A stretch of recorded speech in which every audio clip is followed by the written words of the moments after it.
Hello, everyone. Happy New Year, and thank you very much for joining Dragon Trail International for our first webinar of 2022. Today, we're going to be talking about the biggest trends in Chinese tourism over the past year or two to help you to understand what has changed or not changed about this market.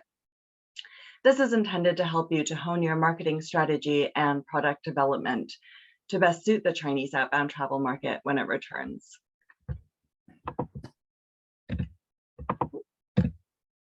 I'm Sienna Prulis-Cook, Dragon Trail's Director of Marketing and Communications. I'm joined today by George Cao in Beijing. George is CEO of Dragon Trail and co-founded the company in 2009.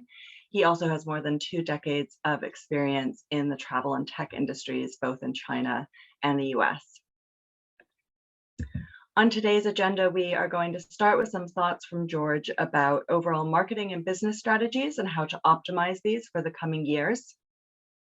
Next, I'm going to give a brief update about the state of the market in China now, current travel restrictions, and expectations for 2022, especially regarding the loosening of those restrictions.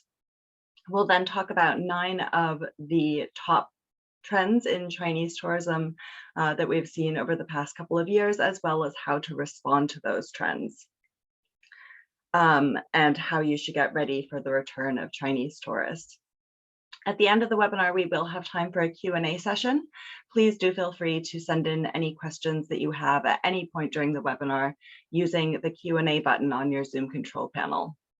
And we will answer as many as possible at the end of the webinar. As always, please do use the Q&A button instead of asking questions in the chat, as that makes it much easier for us to make sure that we can see the questions and answer them at the end of the webinar. One more thing to note is that I will be sending out today's presentation slides to everybody tomorrow, alongside a link to a recording of the webinar. So you'll have all of the materials from today's webinar for reference, as well as to share with any colleagues who you think might be interested but weren't able to attend the live webinar. Additionally, we have a second session of this webinar running at 5 p.m. UK time today. So if you have colleagues who you think would be interested that time zone fits, please do let them know that registration will be open for that right up until the webinar. So I think at this point, I'm going to turn over to George for a few minutes. All right. All right. Okay. Thank you, Sienna. And thank you, everybody, for joining us today for this webinar.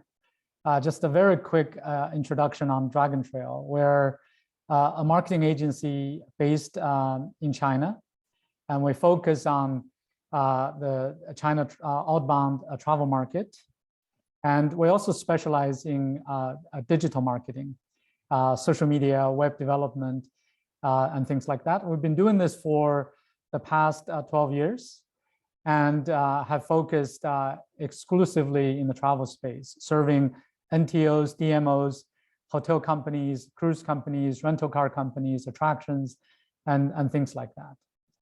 So I think, when we meet at this moment about China outbound travel, I think the top question on everybody's mind is probably when is the Chinese border going to be open?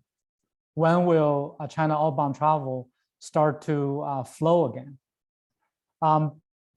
We don't have specific answers, but what we did hear from a semi-official source very recently is that the government research arms are projecting outbound tourism from China will reach about 25% of pre-pandemic levels in 2022. So what that is telling me is that the borders are definitely going to open this year, but it's going to be open in a limited fashion, probably gradually to Hong Kong first, and then maybe some Southeastern Asian destinations, and then maybe North Asia, and maybe then the rest of the world. It's going to be a gradual opening. We're not going to go back to the golden days of outbound travel from China this year, not yet. So with that said, Sienna is going to share a lot of changes in consumer behavior, in some of the market trends. You will hear all those details. What I want to share at the beginning of this webinar is how we should approach the recovery. The recovery is coming, albeit in a limited fashion, but it is coming. How you are going to prepare for the recovery, what strategy you will take once the market start to open, I think will play a very important part in the competitive landscape. How much share of the market you're going to get as a destination or as a business. So when we talk about recovery, that implies going back to the old ways of doing things. We maybe expect the market to go back, the consumers to go back, then we go back ourselves as DMOs, NTOs, we go back to the old ways of doing business. That may not be the best strategy. So I want to pose this question to you at this stage of the market development. We have this opportunity to really look at if we start from scratch again in this market, how would we do things the best way? What is the best way to do things?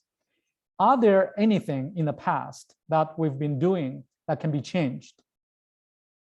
Going back is not the best strategy. I want to stress again. I think now, before the opening really happens, is a great opportunity to do some thinking about what can be changed.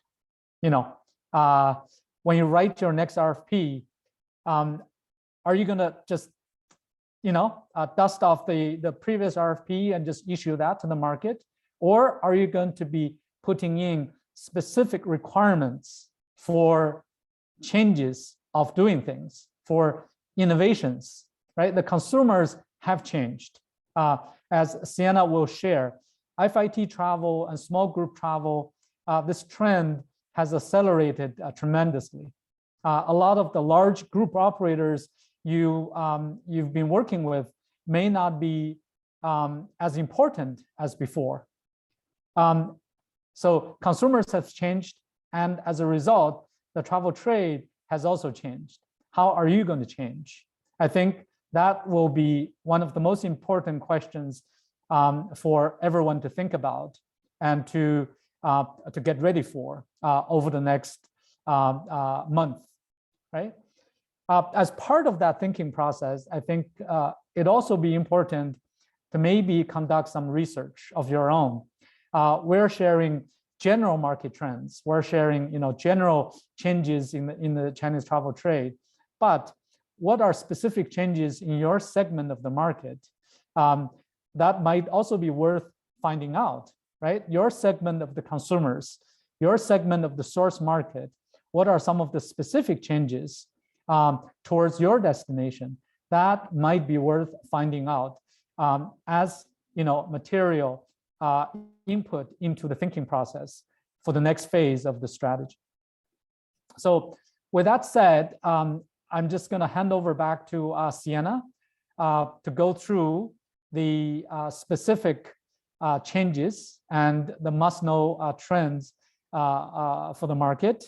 And I wish you best of luck in your preparation for the recovery of the market tourism from China.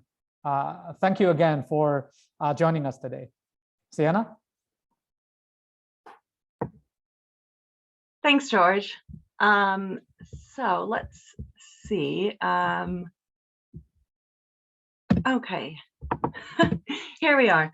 Thank you very much. I'm going to now continue with an update and a recap on the state of the Chinese travel market and what's going on with outbound travel.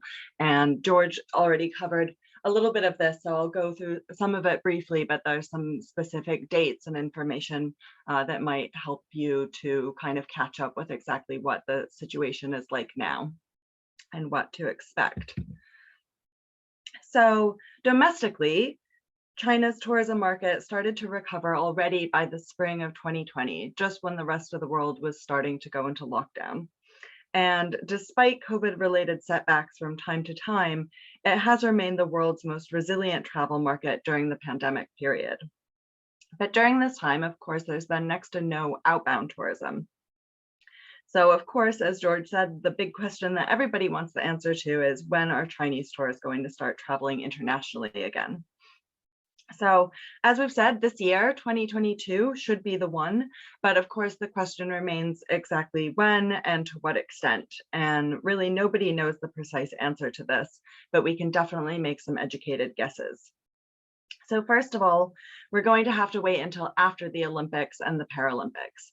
These events are extremely important to run safely and without any potential disruption. So that brings us up to mid-March. In a best case scenario, we would imagine that restrictions would then loosen sometime in the spring to early summer. This is what Ctrip, China's largest OTA, has projected as well.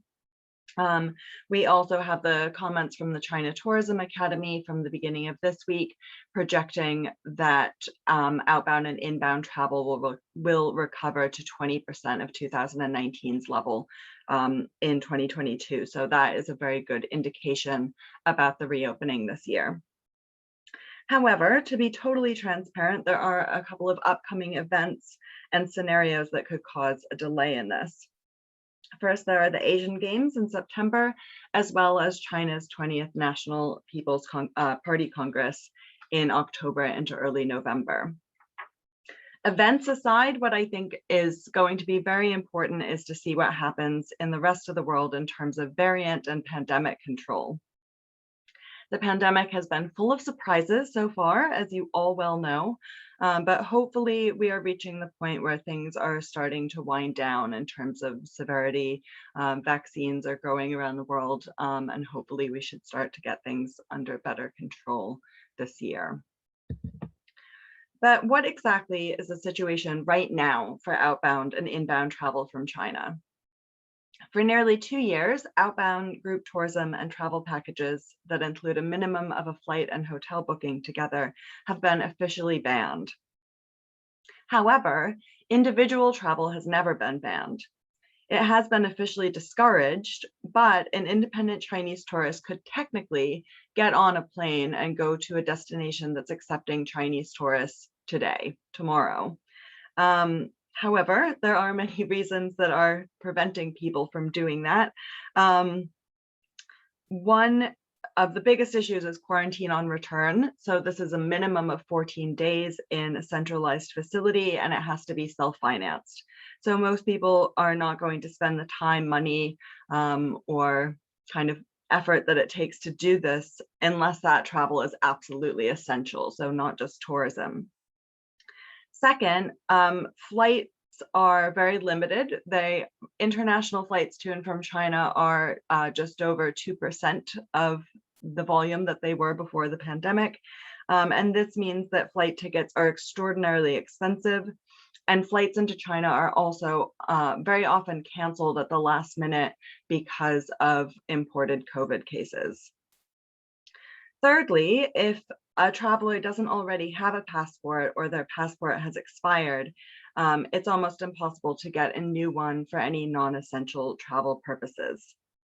And then lastly, while many countries around the world do recognize the vaccines made in China, others do not. So that could mean that a Chinese person traveling abroad has to quarantine when they get to their arrival destination, or they might not even be allowed in as a tourist at all. This is a situation that we're seeing some improvement in. So just to give one example, Canada started to recognize Chinese vaccines in November, and we hope to see more of that trend in the coming year, especially since Chinese vaccines have been used all over the world and not only in China. So now let's move on to look at some of the trends that have really defined Chinese tourism since it started to recover back in 2020. So for years and years, really my whole time working with Chinese outbound tourism, we have been talking about the shift in Chinese tourism away from traditional large group tours and towards FIT and small customized private tour groups. The pandemic could really be the final nail on the coffin for those massive tour groups that define the early days of Chinese tourism. With independent travel especially popular among younger consumers, we can only expect this to keep growing. So here on the screen, you can see the results of Dragon Trail's own Chinese traveler sentiment surveys that show the popularity of FIT and small groups and the non-popularity of large group tours. And we can also see this from market figures. So just looking at some holiday periods from this past year, 2021, one Chinese travel agency reported that for the May holiday in 2021, the volume of one family, one group tours had tripled compared to 2019. Then at the next holiday period, the Dragon Boat Festival in June, another travel agency reported a 140% increase in small private family tours compared to pre-pandemic. Then during the last big holiday in October, China's version of TikTok, Douyin, they said that they saw a tenfold year-on-year increase in searches for small group travel recommendations. So this is undeniably something that was happening pre-pandemic and has really been accelerated since the pandemic. The next trend is last-minute bookings. So flight booking data from analyst Forward Keys, which you can see on the screen here, as well as OTA Ctrip. This has highlighted this shortened booking window since the pandemic started in terms of flight bookings.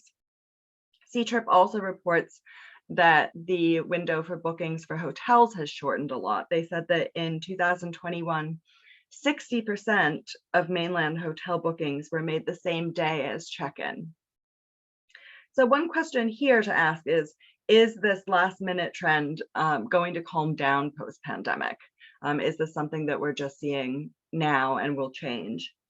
And the World Travel and Tourism Council and the Trip.com group, which owns Ctrip, they put together a report recently and said that, well, the trend is actually, it's especially pronounced in China, but it's something that we're seeing all over the world in every market. Booking windows are becoming shorter, and they do predict that that's going to calm down when the pandemic calms down too, because at this point, there's a lot of uncertainty. People don't know if there might be last minute travel restrictions, and so that's kind of pushing these last minute bookings.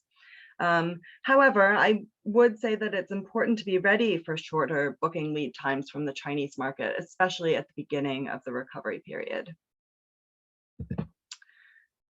So another big Chinese travel trend is travel to Hainan. And I guess there's really so much to say here that it could be a webinar unto itself. But I'm going to try to summarize quite quickly here. So if you don't know, Hainan is an island in the south of China, and it has been wildly popular during the pandemic for two reasons. First, it became a duty-free shopping zone in 2020, with increased allowances and duty-free sales categories introduced in 2021. So with or without outbound travel as an option, this would have been huge. But especially with nobody doing their duty-free shopping as part of international travel, sales have absolutely taken off and reached nearly $9.5 billion last year. Another reason that Hainan has been so popular is that it works as a good substitute for what used to be China's top outbound travel destinations, Thailand and other Southeast Asian countries. Hainan offers relaxing beach vacations that appeal especially to couples and families. So what does all of this mean in the long term? If you are a duty-free retail brand, for instance, a drinks brand or a cosmetics brand, you want to be in Hainan. And you should also be keeping an eye on other mainland Chinese duty-free zones that are being developed now, such as one planned for Shanghai this year.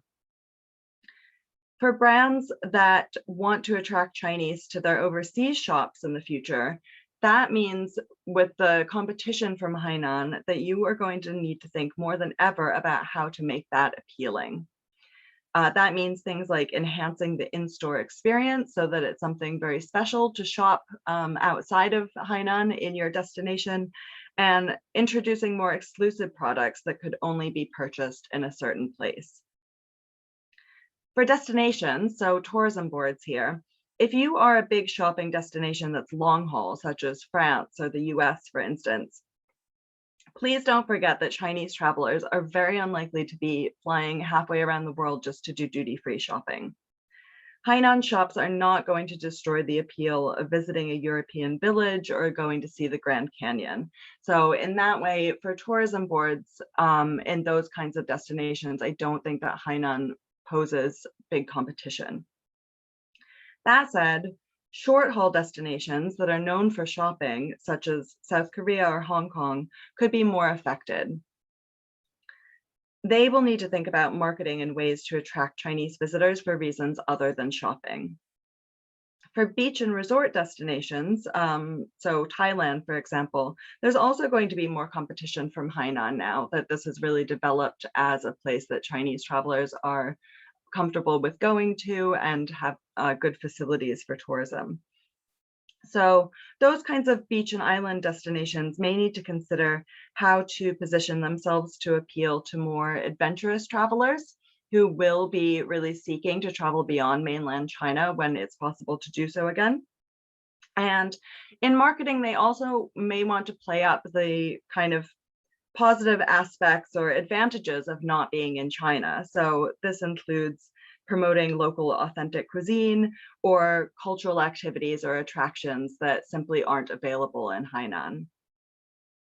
One final thing to say about Hainan before we move on is that the popularity of the island has helped to popularize many water sports. So this includes diving, surfing, even yachting.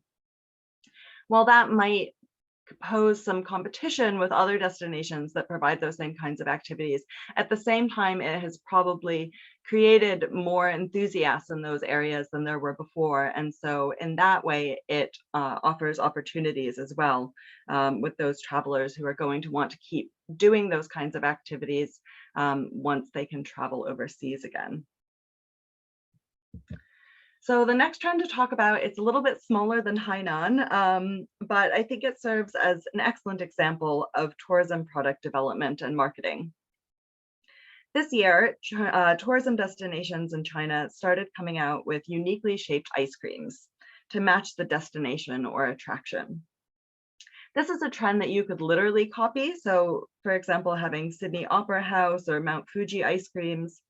But the point is more that great photo opportunities have always been extremely important to the Chinese market, and cool photo trends like this are really excellent for word of mouth, user-generated social media marketing. So the ice creams themselves, of course, are products to sell. You're probably not going to make a huge amount of money off of ice creams unless you're selling them in a very large volume. But what's more important is that they also sell the destination. And it's a good time to think about what else you might be doing along those lines to sell a product that then also could go viral on social media and help to sell the destination as well. The next trend is self-driving and camper van or RV rental. Online searches and content related to road trips have proliferated on platforms like Ctrip and Mafangwo, and RVs have been in short supply during holiday periods in China.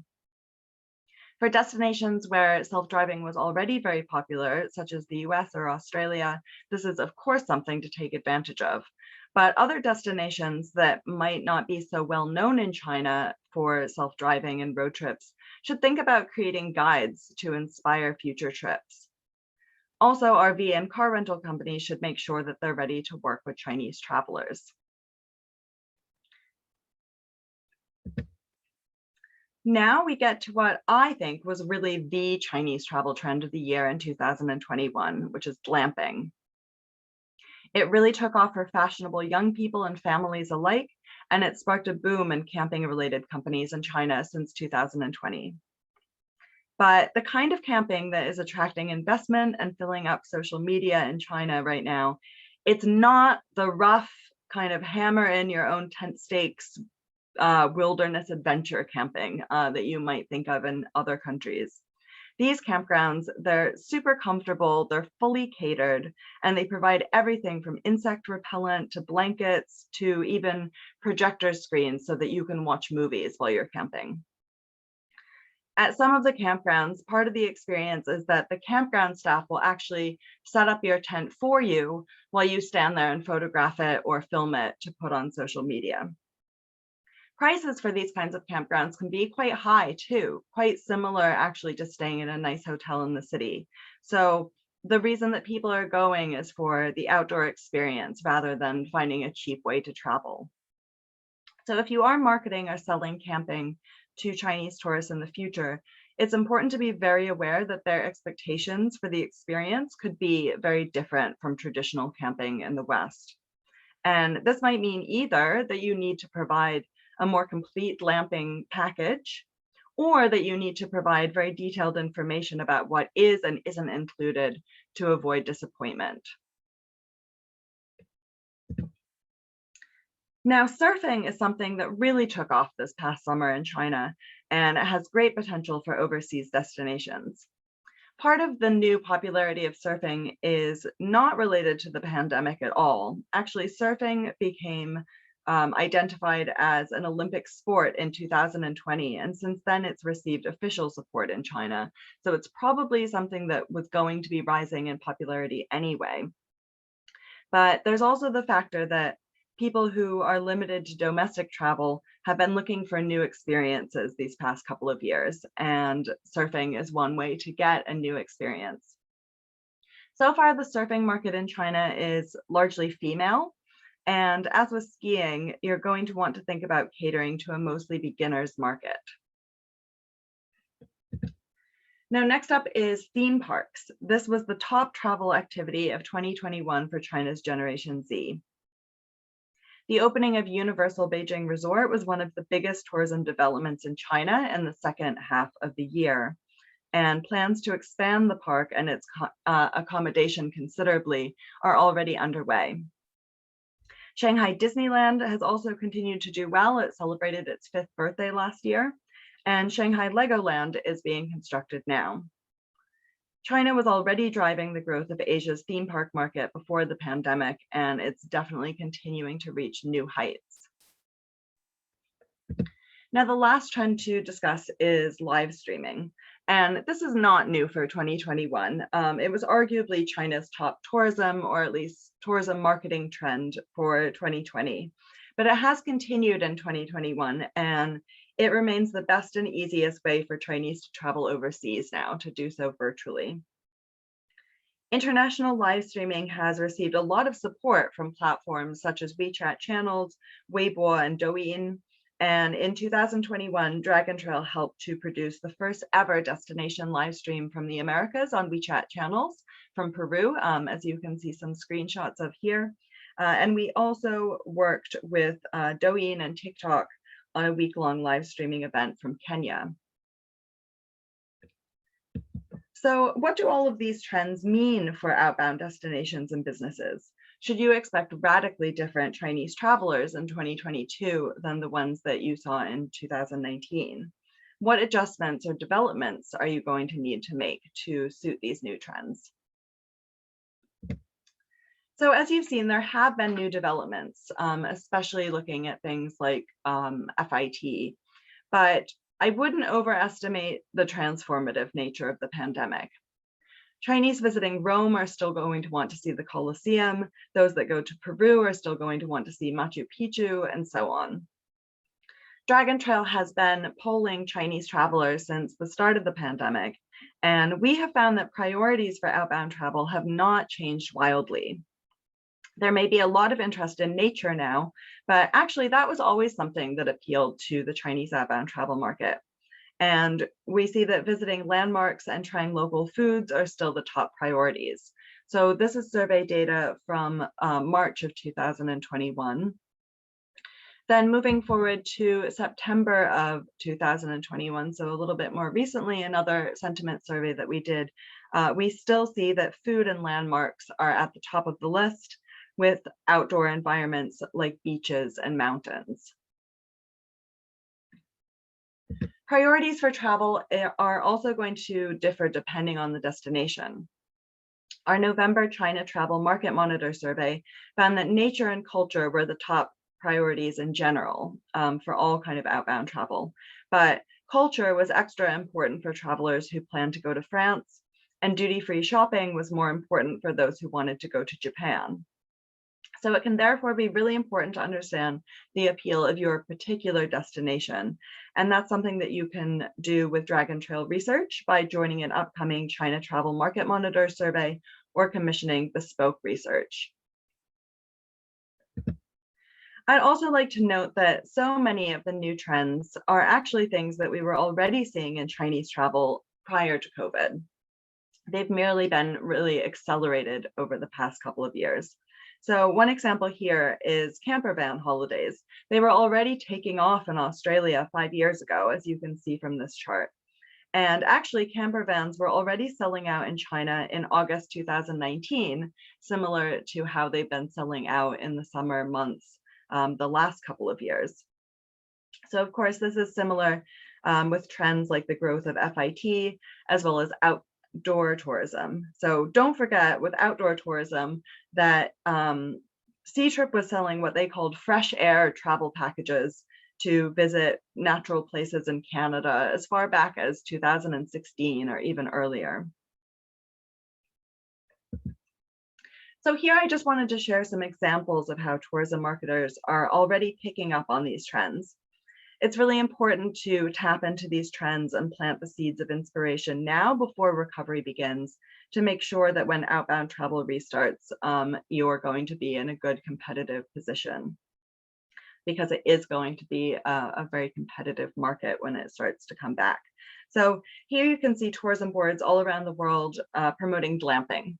And there are far more examples on WeChat of tourism boards promoting glamping than just the ones that you can see here. But I chose these ones because it gives an idea of kind of the geographic diversity that tourism boards really all over the world and in very different kinds of natural destinations, from the desert to the beach to the forests, are all showing Chinese tourists that these really cool glamping destinations are available. Next, we have surfing and water sports. So these are reflected in WeChat posts from a cruise line, a hotel group, and tourism boards, both in Africa and Asia.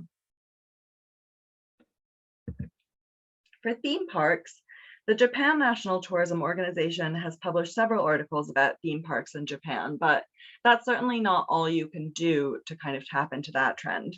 And the Tourism Authority of Thailand, which I think is a very interesting example, they actually partnered with a Chengdu theme park, Happy Valley, last summer.